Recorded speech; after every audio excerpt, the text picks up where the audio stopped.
The US National Moratorium on Evictions ended August 26, 2021, and that was by a 6-3 vote in the Supreme Court. The moratorium had been implemented by the Centers of Disease Control and Prevention, and Joe Biden's administration had extended those beyond the July 31st date when they were originally due to expire. The moratorium was in place to target specific areas affected by COVID-19 that would have been made worse by mass evictions, and it was projected to cover 90% of American renters. In this video, I'll explain who is most affected by the Supreme Court's decision to resume evictions, and if you are facing an eviction, what should you do about it? This is Kiwi the Coast, your luxury real estate specialist, helping you maximize and sell the value of your coastal home. Let's dive in on the subject. Evictions were supposed to be suspended until October 3rd, 2021, but this was opposed by landlords,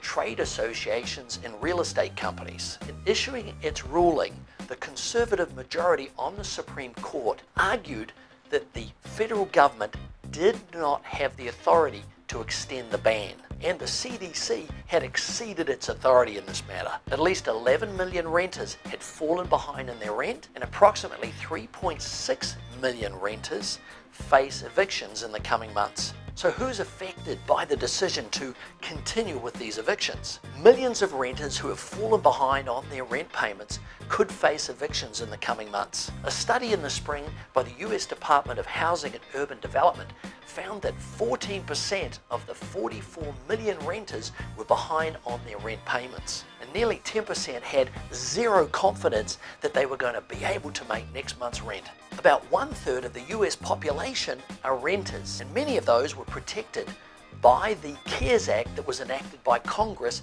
back in 2020. Point number 2 is, are there any rental assistance or rental protections that are in place now? Some states and local governments have temporary eviction moratoriums in place right now. For example, LA County has banned evictions for both residential and commercial through September 30th, 2021. One purpose of the eviction moratorium was so that states and cities would have more time to get relief payments out, which would help people get caught up on back rent and avoid eviction. But the amount of money that has actually gone out and reached people in need is a very small fraction of the $46.5 billion that was in place for emergency aid.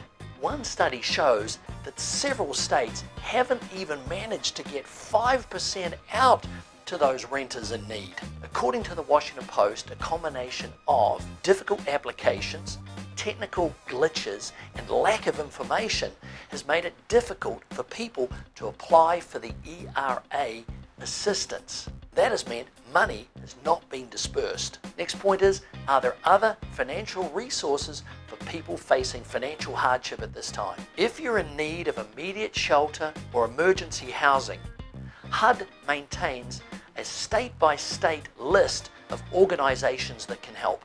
Select your state from the drop-down menu for a list of resources that are near you. In response to the coronavirus pandemic, many states and cities have expanded their financial assistance programs to those that are in need and can't pay rent. To see what programs might be available for you, find your state on the list of rent relief programs maintained by the National Low Income Housing Association.